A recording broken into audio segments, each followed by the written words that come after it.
ये Naruto was मादाराज younger brother का part 2 है। अगर आपने पार्ट 1 नहीं देखा है तो पहले उसे जरूर देख लें। पिछले पार्ट में हमने देखा था कि ग्रेट क्लैन एरा में मादारा उचिहा के सबसे छोटे भाई नारुतो को बचपन से ही अपने ही क्लैन की नफरत और तिरस्कार का सामना करना पड़ा, लेकिन अपने भाइयों की दर्दनाक मौत ने उसके शारिंगान को अवेकन कर दिया और उसी पल उसकी जिंदगी हमेशा के लिए बदल गई। मादारा और नाओरी की ट्रेनिंग ने उसे एक पावरफुल वॉरियर के साथ साथ एक स्ट्रेटेजिक शिनोबी भी बना दिया। इसी दौरान उसकी कुरामा के साथ एक अनोखी फ्रेंडशिप हुई। वहीं अपने ही क्लैन को बचाने के लिए उसे कुछ गद्दारों का अंत करना पड़ा, जिसकी वजह से पूरे उचिहा क्लैन ने उसे किनस्लेयर मान लिया। आखिर में तजीमा ने उसे 10 साल के लिए क्लैन छोड़ने का आदेश दिया, जिसे नारुतो ने बिना किसी विरोध के स्वीकार कर लिया। जाने से पहले तजीमा ने उसे अपने पूर्वजों की लेजेंडरी स्वॉर्ड भी सौंप दी। अब नारुतो कुरामा के साथ एक नई शुरुआत करने ही वाला था कि तभी कागुया और हागोरोमो क्लैन की विशाल सेना उसकी शारिंगान हासिल करने के इरादे से उसके सामने आ खड़ी हुई। अब आगे नारुतो की रफ्तार देखकर कोई भी अपनी आंखें नहीं झपका सकता था। उसने सनशाइन बॉडी फ्लिकर टेक्निक का इस्तेमाल की और पलक झपकते ही वह दुश्मन के पीछे पहुंच गया। एक ही झटके में उसने पहले वॉरियर को 2 हिस्सों में काट दिया। उसके बाएं हाथ से बिजली के जोरदार झटके निकले और उसने बिना किसी रहम के एक कगुया औरत का सिर धड़ से अलग कर दिया। जब दुश्मनों ने कुनाई और शुरिकेन की बारिश कर दी, तब नारुतो ने एक विशाल शॉकवेव के साथ उन सभी हमलों को हवा में उड़ा दिया। इसके बाद उसने सुइरुयुदान नो जुत्सु का इस्तेमाल किया। बिजली से इन्फ्यूज किए गए पानी के 2 विशाल ड्रैगन्स एक साथ दुश्मनों पर टूट पड़े और देखते ही देखते 7 दुश्मनों को कुचलकर खत्म कर दी। अब दुश्मनों ने रणनीति बदल दी। 10 लोग नारुतो को चारों ओर से घेर कर खड़े हो गए ताकि वह कोई बड़ा जुत्सु इस्तेमाल न कर सके। वे उसकी आंखों में देखने से भी डर रहे थे, क्योंकि शैरिंगन का गेंजुत्सु उन्हें एक ही पल में खत्म कर सकता था। नारुतो ने महसूस किया कि आर्मर की कमी उसके लिए एक बड़ा डिसएडवांटेज बन रही है, इसलिए उसने एक मरे हुए हागोरोमो वॉरियर की सोर्ड उठा ली और डुअल ब्लेड स्टाइल में लड़ना शुरू कर दिया। कुरामा ये सब देख रहा था कि नारुतो किस तरह हर वार को रोक रहा था और हर हमले का सटीक जवाब दे रहा था। जब आखिर में केवल कुछ ही वॉरियर्स बचे, तब कुरामा ने अपनी एक पूंछ से उन सभी को कुचलकर खत्म कर दिया। नारुतो ने गुस्से में मुंह फुलाते हुए कहा, ये मेरे किल्स थे, तुमने इन्हें मुझसे छीन लिया। ये सुनकर कुरामा सिर्फ जोर से दहाड़ा। इसके बाद नारुतो एक मरती हुई कगुया औरत किमी के पास गया। उसने शारिंगन की मदद से उसकी आंखों में देखा और उसे एक शांतिपूर्ण मौत दे दी। नारुतो की यह दया देखकर कुरामा भी हैरान रह गया। कुरामा ने पूछा, अगर जिंदगी इतनी कीमती है तो फिर तुम लड़ते क्यों हो? नारुतो ने जवाब दिया, ये मेरी ड्यूटी है कुरामा। मैं अपने क्लैन के लिए अपनी ऑनर और अपनी जान दोनों दांव पर लगा सकता हूँ। मेरा सपना एक ऐसी दुनिया बनाना है जहां यह नफरत हमेशा के लिए खत्म हो जाए। इसके बाद नारुतो ने अपना सीक्रेट पैक्ट एक बार फिर दोहराया कि वह कुरामा के एग्जिस्टेंस को हमेशा एक राज बनाकर रखेगा। फिर दोनों अलग हो गए और नारुतो छिपे हुए रास्तों से वापस अपने घर पहुंच गया। वहां तजीमा और मदारा युद्ध की योजना बनाने में व्यस्त थे। नारुतो को आदेश दिया गया कि वह नाओरी के डिप्लोमैटिक मिशन में उसके बॉडीगार्ड के रूप में साथ जाएगा। तभी मदारा ने उसे एक खास उपहार दिया, गोल्ड प्लेटेड आर्मर जिस पर ड्रैगन और उचिया क्रेस्ट बने हुए थे। यह आर्मर उजुमाकी क्लैन की सीलिंग आर्ट से तैयार किया गया था, जो चाक्रा को अब्सॉर्ब करने के साथ साथ उसे रिप्लेनिश भी कर सकता था। कॉन्वॉय पूरी तरह तैयार था। इटाची, शिसुई, कगामी और जुड़वां भाई तकेशी तथा मिकोतो सभी नारुतो की सिक्योरिटी डिटेल का हिस्सा थे। विदा करते समय मदारा ने भावुक होते हुए मजाक में कहा, अगर तुम्हें कुछ हो गया तो मैं तुम्हारी ग्रेव पर मूत दूंगा। यह सुनकर नारुतो हंस पड़ा। तभी गेट पर अचानक हंगामा मच गया। गार्ड हमला करने ही वाले थे कि तभी एक घोड़े के बराबर आकार का फॉक्स गेट के अंदर आ गया। वह कुरामा था। नारुतो ने तुरंत कहा, यह मेरा है। उसकी बात सुनकर वहां मौजूद हर कोई हैरान रह गया। इसके बाद नारुतो कुरामा की पीठ पर सवार होकर आगे बढ़ गया। दूर खड़े सेंजो स्काउट्स, हाशिरामा, तोबिरामा और त्सुनादे ये सब अपनी आंखों से देख रहे थे। त्सुनादे की आंखों में नफरत साफ दिखाई दे रही थी, क्योंकि वह अपने भाई को खो चुकी थी। नारुतो ने उनकी ओर देखा, हल्की सी विंक की और कुरामा की पीठ पर बैठकर अपने नए सफर के लिए निकल पड़ा। अब यह केवल एक मिशन नहीं रह गया था, बल्कि पूरी दुनिया को बदल देने वाले एक नए और बेहद खतरनाक रास्ते की शुरुआत थी। 8 साल का लंबा समय बीत चुका था। लैंड ऑफ फायर में स्थित कैसल तुकियोमी की ऊंची दीवारों पर खड़ी नाओरी उचिया नीचे का दृश्य देख रही थी। यह केवल एक किला नहीं था, बल्कि उचिया की लगातार बढ़ती हुई ताकत का प्रतीक बन चुका था। उचिया ने कई छोटे छोटे कबीलों को अपने साथ मिलाकर एक मजबूत गठबंधन बना लिया था, जबकि सेंजू अब भी बड़े और राजनीतिक रूप से शक्तिशाली समूहों के साथ जुड़े हुए थे। इस बीच लगभग 14-15 साल का नारुतो एक बेहद शक्तिशाली योद्धा बन चुका था। वह अपने एलीट किंग्सगार्ड का नेतृत्व कर रहा था। एक ट्रेनिंग एक्सरसाइज के दौरान नारुतो ने इतनी आसानी से इताची, शिसुई, कागामी, टेकेशी और मिकोतो को हरा दिया कि वहां मौजूद हर व्यक्ति हैरान रह गया। उसकी तलवारबाजी की रफ्तार और शैरिंगन पर उसकी महारत अब एक लेजेंड बन चुकी थी। नाओरी उसके पास आई नारुतो के प्रति उनका व्यवहार बिल्कुल एक माँ जैसा था, जबकि नारुतो को क्लैन से डिसोन्ड कर दिया गया था। जब नारुतो ने उनके सामने झुकने की कोशिश की, तब नाओरी ने उसे तुरंत रोक दिया। तुम्हें मेरे सामने झुकने की जरूरत नहीं है नारुतो, उन्होंने स्नेहपूर्वक कहा। तभी एक नई डिप्लोमैटिक क्राइसिस ने उनके दरवाजे पर दस्तक दी। साकुमो हताके, जो परंपरागत रूप से सेंजू के साथ जुड़ा हुआ था, एक विजिटर के रूप में वहां पहुंचा। साकुमो बेहद परेशान था, क्योंकि सारुटोबी और सेंजू क्लैंस के बीच चल रहे संघर्ष में उसे पूरी तरह अकेला छोड़ दिया गया था। साकुमो ने नारुतो से मदद मांगी। उसके पैरों तले जमीन तब खिसक गई थी जब उसे पता चला कि यामानाका क्लैन ने उसकी बेटी का अपहरण कर लिया है। नारुतो ने ठंडी नजरों से उसकी ओर देखा और पूछा, हटाके तो हमारे स्वॉर्न एनिमीज हैं, हम तुम्हारी मदद क्यों करें? सकुमो ने हार मान चुकी आवाज में बताया कि सेंजू ने यामानाका के साथ बेहतर अलायंस बनाने के लिए हटाके क्लैन को बीच मझधार में छोड़ दिया है। नारुतो ने पहले तो साफ इनकार कर दिया, क्योंकि इस पूरे मामले में उचिया का कोई रणनीतिक लाभ नहीं था। लेकिन जैसे ही साकुमो वहां से जाने के लिए मुड़ा, नारुतो ने उसे रोक लिया। मैं तुम्हारी बेटी को बचाऊंगा और तुम्हारे क्लैन की इज्जत भी वापस दिलाऊंगा, लेकिन बदले में तुम्हें उचिहा के प्रति अपनी वफादारी की कसम खानी होगी। साकुमो पूरी तरह सदमे में था। यह प्रस्ताव उसके लिए उम्मीद की एक नई किरण बनकर आया था। उसने बिना एक पल की देरी किए ये शर्त स्वीकार कर ली। नाओरी ने अपना प्रभुत्व स्पष्ट करते हुए साकुमो को चेतावनी दी, अगर तुमने नारुतो का अपमान किया या उचिहा के साथ विश्वासघात किया तो हमारा जवाब सिर्फ मौत और विनाश होगा। इसके बाद नारुतो ने अपने किंग्सगार्ड के साथ मिशन की योजना बनानी शुरू कर दी। यामानाका लोग माइंड वॉकर्स के रूप में जाने जाते थे और उचिहा के शैरिंगन की क्षमता भी उसी प्रकार के खेल में माहिर थी। नारुतो ने गंभीर आवाज में कहा, यामानाका, सेनजू के लिए डबल गेम खेल रहे हैं। अब समय आ गया है कि हम एक माइंड वॉकर का शिकार करें। नाओरी नारुतो को मिशन पर जाते हुए देख रही थी। उनके दिल में एक कसक थी कि वह पहले कभी उसकी मां क्यों नहीं बन सकी। दूसरी ओर नारुतो का संकल्प भी पहले जैसा ही अटल था। उसे न दौलत चाहिए थी और न ही ग्लोरी। वह केवल अपने किन्सलेयर के दागदार नाम से मुक्ति पाना चाहता था। नाओरी ने उसे समझाने की कोशिश की कि वह सेंजू से टकराव से बचे, लेकिन नारुतो के दिल में तोबिरामा सेंजू के प्रति वही पुरानी नफरत अब भी जिंदा थी। वह उसे अपने किसी बेहद करीबी इंसान की मौत का जिम्मेदार मानता था। दोनों ने एक भावुक पल साझा किया। हल्की मुस्कान के साथ नारुतो ने स्वीकार किया, शायद तुम्हें बहुत पहले ही मेरी मां बन जाना चाहिए था। तभी कुरामा की शरारत की वजह से नारुतो मिट्टी में गिर पड़ा, जिससे माहौल थोड़ा हल्का हो गया और पूरी टीम अपने मिशन के लिए रवाना हो गई। सीमा पर पहुंचते ही तनाव इतना बढ़ गया कि हवा भी भारी महसूस होने लगी। नारुतो ने सेंजू के इलाके की ओर देखा। उसकी आंखों में नफरत की आग साफ दिखाई दे रही थी। कुरामा ने यह बात महसूस की कि नारुतो अपनी बात का पक्का था। इतनी गहरी नफरत के बावजूद उसने नाओरी से किए गए वादे का सम्मान किया और सेंजू पर हमला नहीं किया। इसके बाद टीम ने अपना कैंप लगा लिया। इटाची को सेंजू के सेंसर पेट्रोल्स का डर सता रहा था। नारुतो चुपचाप बैठा रहा और अपनी असली रणनीति को अब भी एक राज बनाए रखा। वह अच्छी तरह जानता था कि उसका हर कदम बेहद महत्वपूर्ण और गंभीर होने वाला है। उसके किन्सगार्ड इटाची, शिसुई, कगामी, तकेशी और मिकोटो इतने वफादार थे कि वे बिना कोई सवाल किए आंखें बंद करके भी नारुतो पर भरोसा करते हुए उसके साथ आगे बढ़ने के लिए तैयार थे। यह मिशन केवल एक किडनैपिंग रेस्क्यू मिशन नहीं था, बल्कि उचिहा की बदलती हुई राजनीति और नारुतो के भीतर जल रही बदले की आग की पहली बड़ी परीक्षा बनने वाला था। हर कोई जानता था कि यह रास्ता बेहद खतरनाक है, लेकिन नारुतो के लिए यह उसके अस्तित्व और उसके परिवार के सम्मान की लड़ाई थी। नाका नदी के किनारे चांदनी रात का गहरा सन्नाटा पसरा हुआ था। नारुतो वहां अकेला खड़ा होकर पानी की लहरों को देख रहा था। तभी मिकातो धीरे धीरे उसके पास आ गई। नारुतो के चेहरे पर एक अजीब सा बोझ साफ दिखाई दे रहा था। उसने धीमी आवाज में कहा, मिकातो, लोग मुझे किन्सलेयर कहते हैं। यह बदनाम नाम तुम्हारे भविष्य को भी बर्बाद कर सकता है। फिर भी तुम मेरे साथ क्यों हो? मिकातो ने मुस्कुराते हुए उसकी आंखों में देखा। उसने बताया कि जब फुमा क्लैन ने सेवको के क्वार्टर्स पर हमला किया था, तब नारुतो और कुरामा ने उसकी और उसके भाई की जान बचाई थी।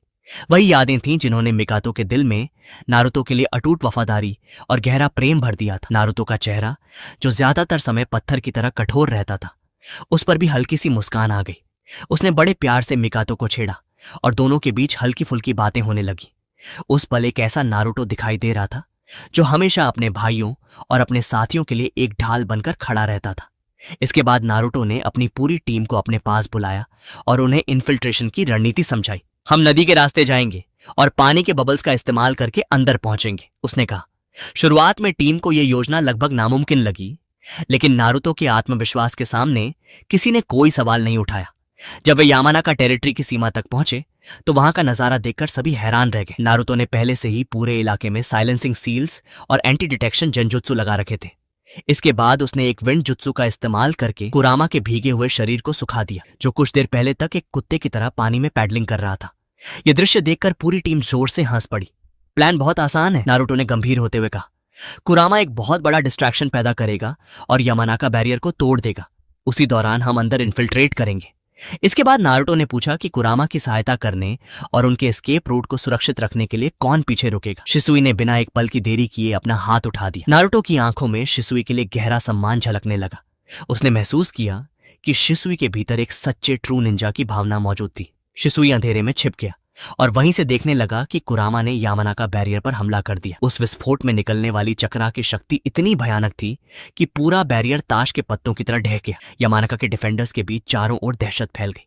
कुरामा ने शिसुई को धमकी देते हुए कहा, अगर तुम मरे तो तुम्हें ही खा जाऊंगा। लेकिन अगले ही पल दोनों ने मिलकर दुश्मनों की पहली वेव को पूरी तरह चीर कर रख दिया। जब यामानाका के लोग कुरामा से निपटने में व्यस्त थे, तभी नारुतो ने अपनी असली चाल चलनी शुरू की। उसने मिकातो को कियारा हताके को बचाने के लिए भेजा और इटाची को शहर के अंदर प्रवेश करने का आदेश दिया। वहीं नारुतो, कगामी और तकेशी सीधे यामानाका के कमांड कासल की ओर बढ़ गए। रास्ते में उन्होंने गार्ड्स को स्लीपिंग डार्ट्स की मदद से बेअसर कर दिया और बिना शोर किए कम्युनिकेशन सेंटर तक पहुंच गए। कमांड चेंबर के भीतर लगभग 20 गार्ड्स मौजूद थे, लेकिन नारुतो के लिए वे केवल एक छोटी सी रुकावट थे। उसने गेंजुत्सु, क्रोस और अपनी अविश्वसनीय तेज तलवारबाजी का ऐसा घातक मिश्रण दिखाया कि दुश्मनों को संभलने का एक भी मौका नहीं मिला। इसके बाद नारुतो सीधे इतामा यामानाका के चैम्बर में घुस गया। उसने गरजती हुई आवाज में कहा, हाताके की बेटी का अपहरण करके तुमने उचिहा को चुनौती दी है। अब इसके अंजाम का सामना करने के लिए तैयार हो जाओ। इटमा ने शुरू में डटकर विरोध करने की कोशिश की, लेकिन नारुतो ने उसे एक ऐसी सच्चाई बताई जिसने उसके होश उड़ा दी। उसने कहा, तुम्हारा पूरा टाउन अब चारों ओर से घिर चुका है। हताके और उचिहा की फोर्सेस यहां पहुंच चुकी हैं और इताची ने तुम्हारे सभी सिविलियंस को जंजुत्सु में बांध दिया है। इसके बाद नारुतो ने अपने शेरिंगन का इस्तेमाल करके इतामा के दिमाग में एक बेहद भयावह दृश्य उतार दिया। उसने उसे उसके अपने परिवार, उसकी गर्भवती पत्नी और उसके होने वाले बच्चे की मौत की ऐसी डरावनी तस्वीर दिखाई कि इटमा मानसिक रूप से पूरी तरह टूट गया।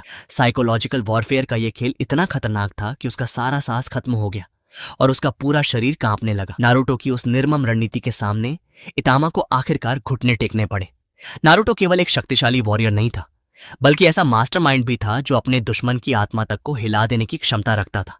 उचिहा का यह नया लीडर अब किसी भी कीमत पर रुकने वाला नहीं था। यामानाका कैसल की इमारत पर अब केवल एक झंडा नहीं लहरा रहा था, बल्कि उचिहा और हताके दोनों के परचम एक साथ हवा में लहरा रहे थे। यह सिर्फ एक जीत नहीं थी, बल्कि एक नए राजनीतिक गठबंधन की शुरुआत थी।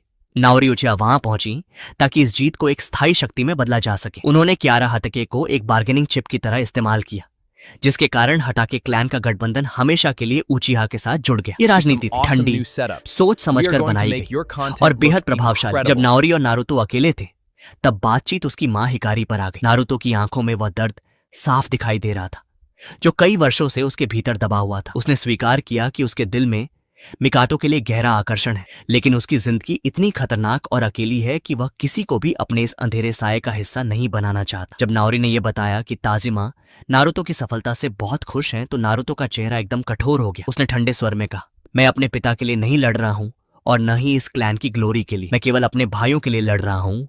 उसके भीतर का गुस्सा अब काबू से बाहर होने लगा था।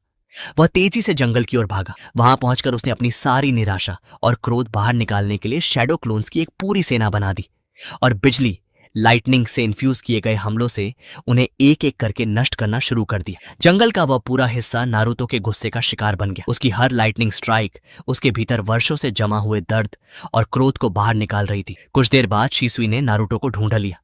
वह अच्छी तरह समझता था कि नारुतो किस मानसिक संघर्ष से गुजर रहा है।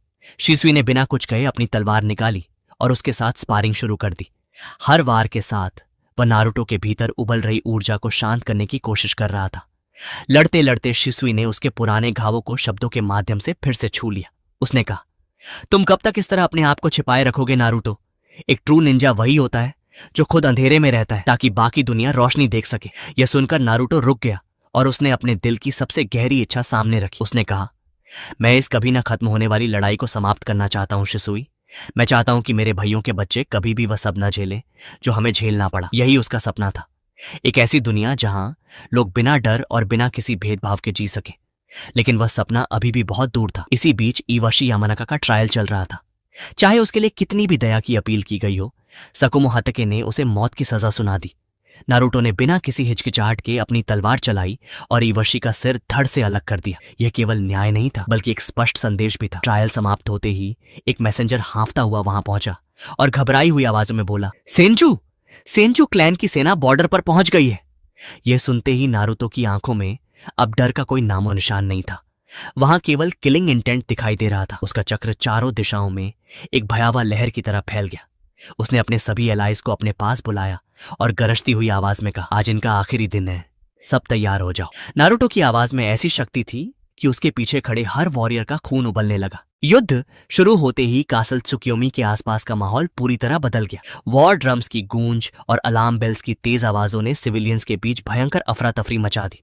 सभी लोगों को तेजी से कासल के भीतर बने गहरे शेल्टर्स की ओर भेजा जा रहा था, लेकिन कासल के बाहर का दृश्य बिल्कुल अलग था। नारुतो के पीछे खड़ी उचिहा की सेना के भीतर एक अजीब सा जुनून था, एक ऐसी पागलपन भरी भूख जो केवल युद्ध के मैदान में ही शांत हो सकती थी। नारुतो अपने हाथ में अपने पूर्वजों की तलवार थामे खड़ा था, जिसके ब्लेड पर बना ड्रैगन का सिजिल चमक रहा था। उसने उस तलवार को ध्यान से देखा। वह केवल एक हथियार नहीं थी, बल्कि उसके क्लैन के गौरव का प्रतीक थी। वही अभिमान जिसे पूरी दुनिया उचिहा एरोगेंस के नाम से जानती थी। नारुतो के लिए वही अभिमान उसकी सबसे मजबूत ढाल था। उसकी आंखों में केवल एक ही उद्देश्य था, बदला। उसके मन में पुराने घाव फिर से ताजा हो उठे। इजुना की गर्दन में धंसा हुआ कुनाई, याशिरो का खुद को विस्फोट में उड़ा देना और अपने भाइयों की वे दर्द से भरी चीखें। लोग नारुतो को किंग्सलेयर कहते थे और यह नाम उसने अपने ही क्लैन के गद्दारों को मारकर कमाया था। उसके भीतर का किलिंग इंटेंट इतना भयावह था कि उसकी अपनी सेना के सैनिक भी उससे डरने लगे थे। कुरामा, जो कुछ दूरी पर एक साये की तरह खड़ा था, उसने जानबूझकर अपना फासला बनाए रखा। वह जानता था कि यह युद्ध नारुतो का अपना युद्ध है और वह इसमें दखल देकर उसकी मेहनत का महत्व कम नहीं करना चाहता था। नारुतो ने अपनी सेना की ओर देखा और ऐसी चेतावनी दी जिसे सुनकर किसी का भी दिल दहल सकता था। अगर कोई भागा या किसी ने 3 सेनजू से कम लोगों को मारा तो याद रखना, मैं तुम्हें और तुम्हारे पूरे परिवार को जिंदा जला दूंगा। यही डर अब उसका सबसे बड़ा हथियार बन चुका था। उसने युद्ध के सेंटर की कमान अपने हाथ में रखी और अपने किंग्सगार्ड इटाची, कागामी, शिसुई, मिकोटो और तकेशी को दोनों फ्लैंक संभालने का आदेश दिया। जब कागामी ने यह रिपोर्ट दी कि सेंजू, सारुतोबी, इनुजुका और अकीमिची की संयुक्त फोर्सेस उनकी सेना से लगभग दोगुनी संख्या में थीं और उन्हें चारों ओर से घेर रही थीं, तब भी नारुतो के चेहरे पर चिंता की एक भी लकीर नहीं आई। उसके सबसे करीबी साथी भी उसके इस बदले हुए और खतरनाक रूप को देखकर स्वयं को अनजान महसूस कर रहे थे।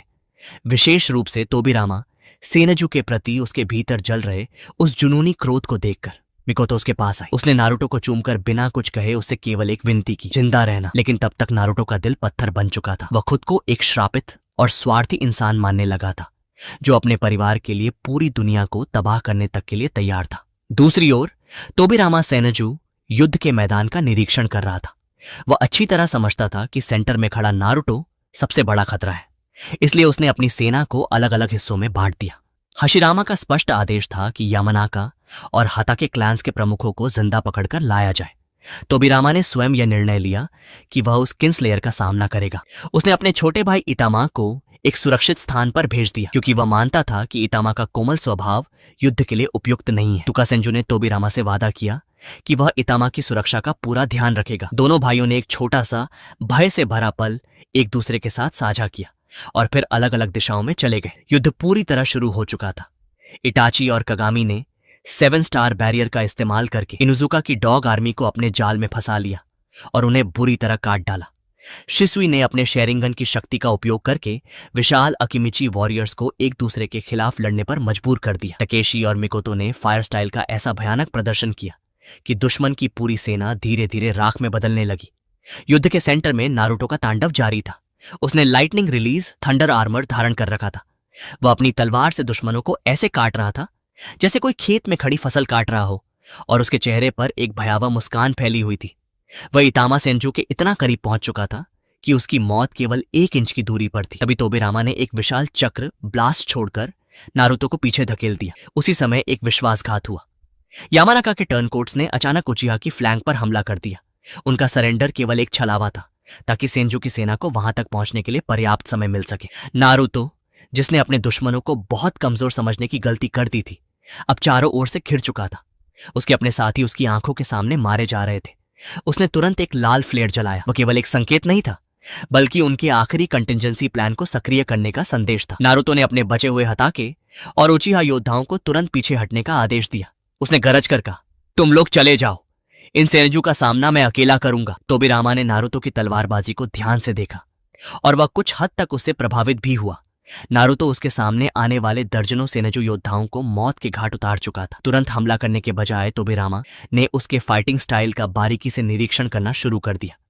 फिर उसने नारुतो को एक प्रस्ताव दिया, अगर तुम हमारी तरफ आ जाओ तो हाशिरामा तुम्हें बहुत बड़ा इनाम देगा। नारुतो ने जमीन पर थूकते हुए जवाब दिया, अपनी मिट्टी की रक्षा करने के लिए मैं अपने परिवार का सौदा कभी नहीं करूंगा। नारुतो ने एक गहरी सांस ली।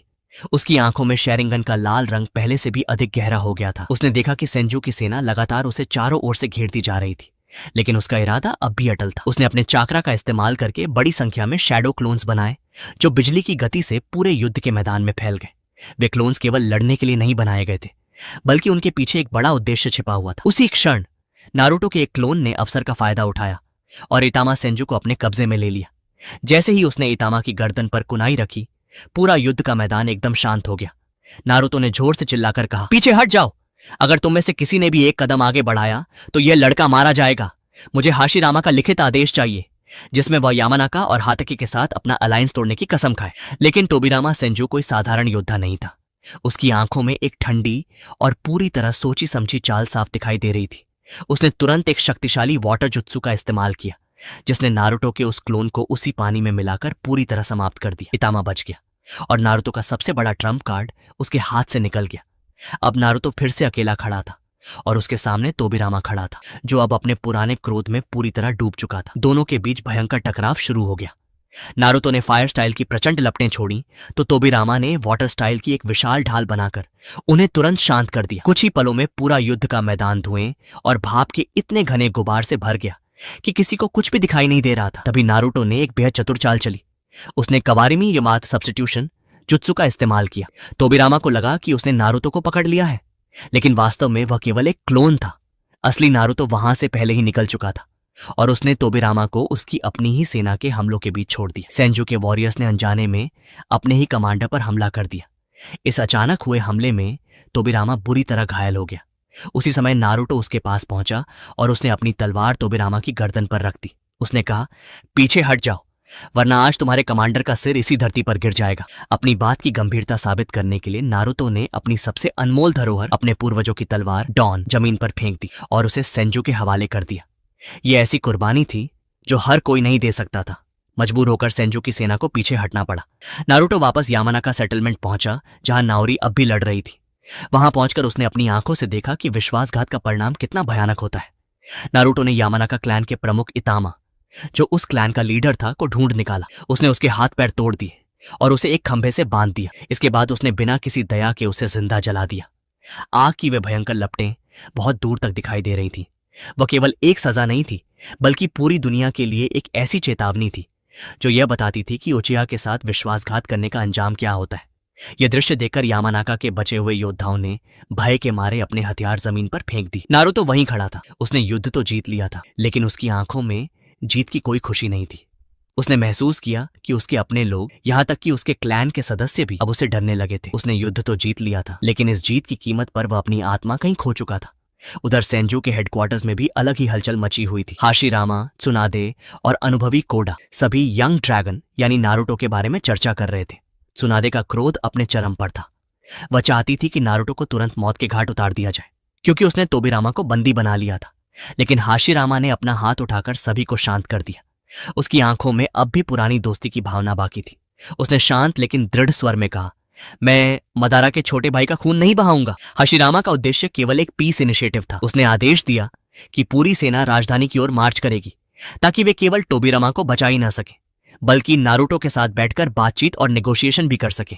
यही हाशिरामा का वह सपना था, जो शायद नारुतो के लिए भी आखिरी उम्मीद बन सकता था। युद्ध का मैदान अब धीरे धीरे एक डिप्लोमेटिक टेबल में बदलने वाला था, लेकिन क्या नारुतो इसके लिए तैयार था? वह तो इस समय अपने ही भीतर छिपे हुए राक्षस से लड़ रहा था।